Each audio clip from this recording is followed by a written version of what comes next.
বিসমিল্লাহির রহমানির রহিম। আসসালামু আলাইকুম। সুপ্রিয় দর্শক, বিরিন কুকিং কলেজে সকলকে স্বাগত জানাই।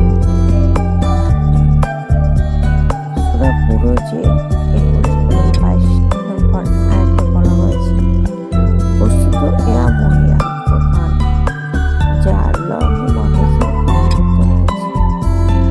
এবং নবী করিম সাল্লাল্লাহু আলাইহি ওয়াসাল্লাম বলেছেন, আমার কাছে প্রিয় সেই ব্যক্তি যে নিজে কোরআন শিখে অন্যকে শেখায়। তো সুতরাং প্রিয় দর্শক, এটা রমজান মাস, আমরা যেন সবাই কোরআনমুখী হই। এবছর এ মাস থেকে শুরু করি এবং সারা জীবন যেন চালিয়ে যেতে পারি। আজ তবে এ পর্যন্তই। আল্লাহ হাফেজ।